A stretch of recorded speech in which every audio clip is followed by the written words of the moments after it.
Students, आज का दिन आपके लिए शुभ एवं मंगलमय हो। आज हम उपयुक्तता ह्रास नियम के महत्व के बारे में चर्चा करने जा रहे हैं।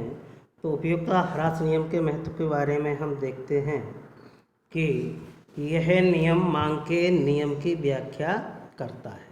अर्थात इसकी पहला महत्व क्या है कि यह मांग की नियम की व्याख्या करता है। अर्थात इस नियम के द्वारा हमारे लिए यह जानकारी मिलती है कि जो मांग वक्र होता है वह दाईं ओर क्यों गिरता है या गिरता हुआ क्यों होता है। हम देखते हैं कि जब एक उपभोक्ता किसी भी वस्तु की एक से अधिक इकाइयों का प्रयोग करता है तो उसके लिए उस वस्तु की सीमांत उपयोगिता घटती जाती है। अर्थात जैसे जैसे कोई भी व्यक्ति अधिकाधिक इकाइयों का उपयोग करता जाएगा तो उससे मिलने वाली जो सीमांत उपयोगिता होगी वह घटते क्रम में होगी, अर्थात उसकी उपयोगिता घटती जाती है। इसी कारण उपभोक्ता उस वस्तु की अधिक मात्रा क्रय करने के लिए कम कीमत देना चाहता है। कुल मिलाकर के नियम यह है, जब किसी भी वस्तु की सीमांत उपयोगिता कम होगी तो उसका मूल्य भी कम होगा, सीधी सी बात है। इसी बात के लिए हम दूसरे शब्दों में ऐसे भी कह सकते हैं कि वस्तु की कीमत कम होने पर ही उपभोक्ता उस वस्तु की अधिक मांग करेगा। दूसरा महत्व इसका यह है कि जो समसीमांत उपयोगिता नियम जो है वह भी इसी नियम पर अर्थात उपयोगिता ह्रास नियम पर ही आधारित है। वस्तु को उपभोग की जाने वाली उत्तरोत्तर इकाइयों की उपयोगिता घटते जाने के कारण उपभोक्ता एक ही वस्तु पर अपने व्यय को न बढ़ा करके विभिन्न वस्तुओं पर इस प्रकार से व्यय करेगा या अपनी आय को आवंटित करेगा कि व्यय की सभी मदों से समसीमांत उपयोगिता उसके लिए प्राप्त हो जाए। तीसरा महत्व इसका यह है कि उपभोक्ता की बचत का जो सिद्धांत है वह भी उपयोगिता ह्रास नियम के ऊपर ही आधारित है, इसी पर निर्भर करता है। उपभोक्ता शुरू में जब किसी वस्तु की पहली इकाई का क्रय करता है तो उस इकाई से मिलने वाली उपयोगिता उस वस्तु की चुकाई गई कीमत से अधिक होती है। लेकिन जब उपभोक्ता उस वस्तु की एक से अधिक इकाइयों का क्रय करेगा तो एक ऐसी स्थिति आएगी कि वस्तु की सीमांत इकाई की उपयोगिता उसकी चुकाई गई कीमत के ठीक बराबर हो जाएगी। अतः सीमांत इकाई पर उपभोक्ता को कोई बचत प्राप्त नहीं होती है, लेकिन इसके पहले की सारी इकाइयों पर उपभोक्ता को बचत प्राप्त होती है। इस प्रकार से यह नियम हमारे लिए उपभोक्ता की बचत के सिद्धांत जो है वह भी इसी नियम पर आधारित है। इसी नियम जो के लिए वह आधार का कार्य करता है।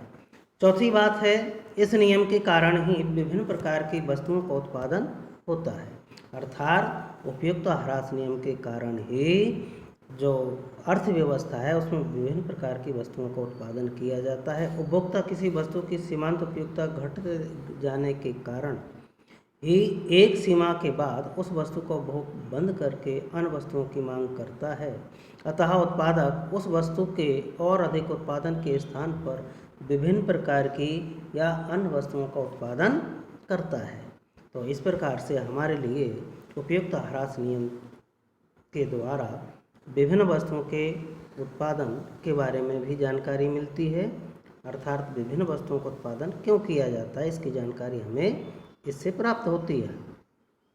अगला है, यह नियम विनिमय मूल्य तथा प्रयोग मूल्य के अंतर को भी स्पष्ट करता है। कुछ वस्तुएं जैसे कि वायु है, जल है, सूर्य की रोशनी है आदि की पूर्ति उपभोक्ता के लिए असीमित होने के कारण उनकी सीमांत उपयोगिता बहुत कम होती है या फिर शून्य होगी। इस कारण इन वस्तुओं का प्रयोग मूल्य जो है अधिक होते हुए भी इनका विनिमय मूल्य बहुत कम या शून्य होता है। कुल मिलाकर के हम कह सकते हैं कि उपयोगिता ह्रास नियम जो है वह विनिमय मूल्य एवं प्रयोग मूल्य दोनों के अंतरों को तुलनात्मक रूप से बताने का कार्य करता है। अगला इसका महत्व यह है कि यह नियम आधुनिकीकरण प्रणाली का आधार है। कहने का आशय ये है कि आज के युग में, नियोजन के युग में, जो सरकार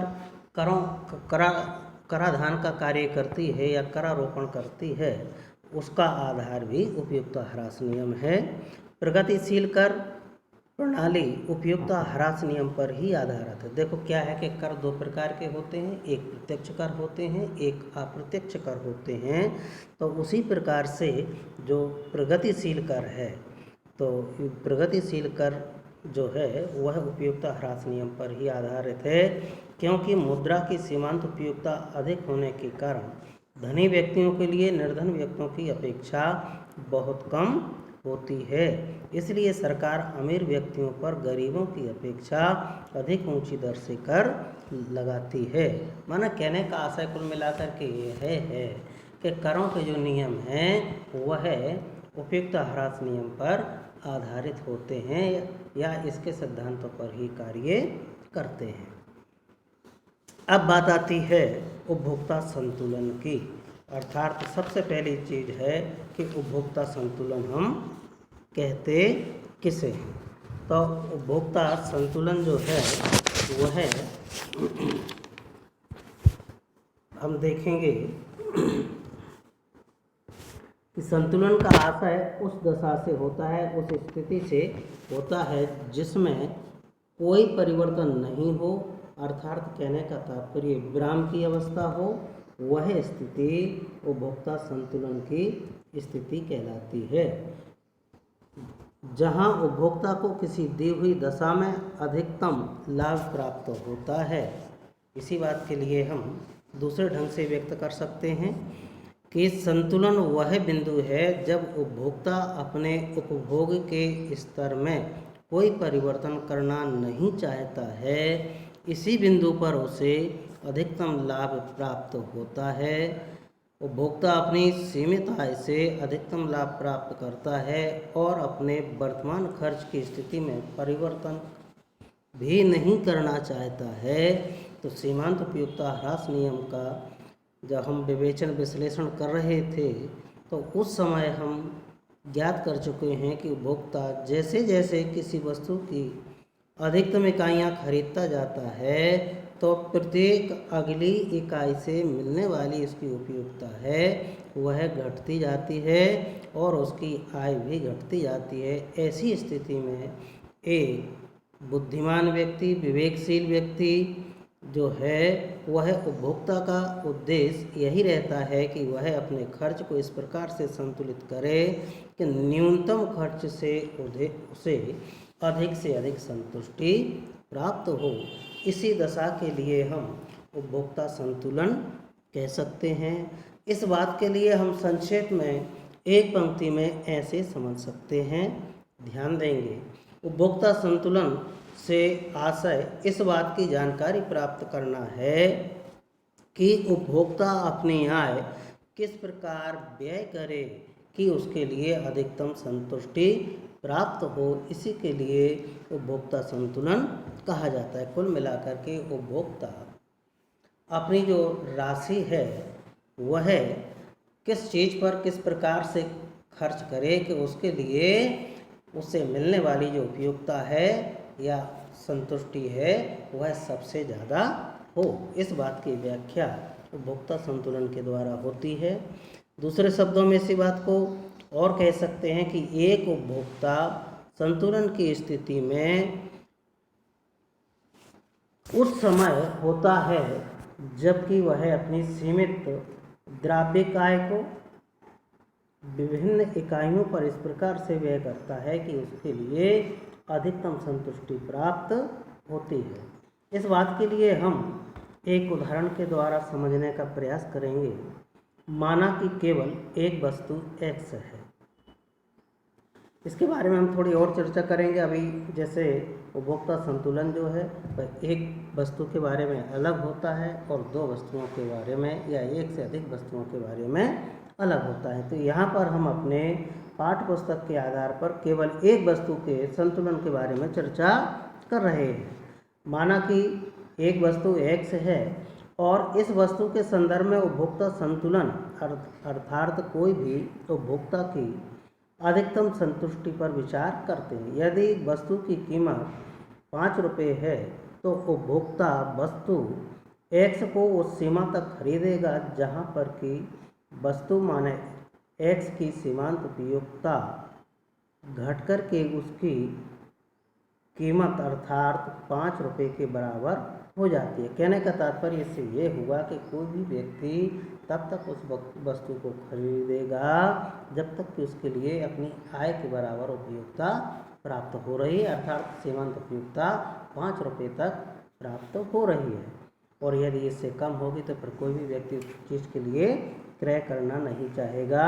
तो हम जानते हैं कि सीमांत उपयोगिता ह्रास नियम के अनुसार एक्स की एक इकाई करके अधिक इकाइयों को खरीदने पर उसकी सीमांत उपयोगिता घटती जाती है।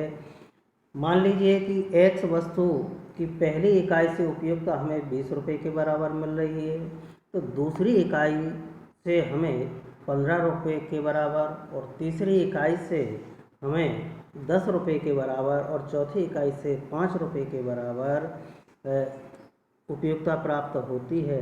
तो इस प्रकार से स्पष्ट है कि उपभोक्ता को वस्तु एक्स की प्रथम इकाई के खरीदने तक उसकी कीमत की तुलना में अधिक उपयोगिता मिलती है, लेकिन चौथी इकाई खरीदने पर उसकी सीमांत उपयोगिता तथा वस्तु की कीमत आपस में बराबर हो जाती है। कहने का आशय यह है कि सीमांत उपयोगिता और उसकी जो मूल्य है, कीमत है, वह बराबर हो जाता है। अतः उपभोक्ता अपनी वस्तु को 4 इकाइयों तक खरीदेगा।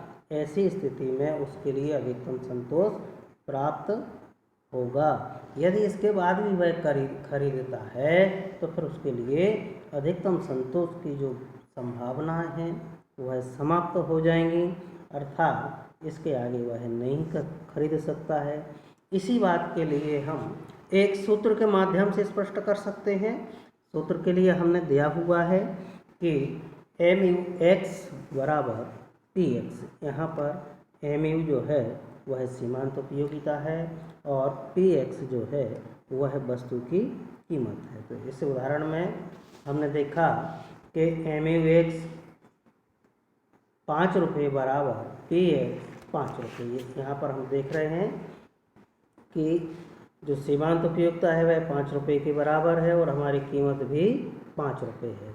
इसी चीज़ के लिए हम कैसे ज्ञात करते हैं, माने किसी भी चीज़ की हम उपभोक्ता संतुलन को कैसे निकाल सकेंगे, तो उसके लिए हम MU(x) में अर्थात सीमांत उपयोगिता में कीमत का यदि भाग दे देंगे तो यह निकल आती है।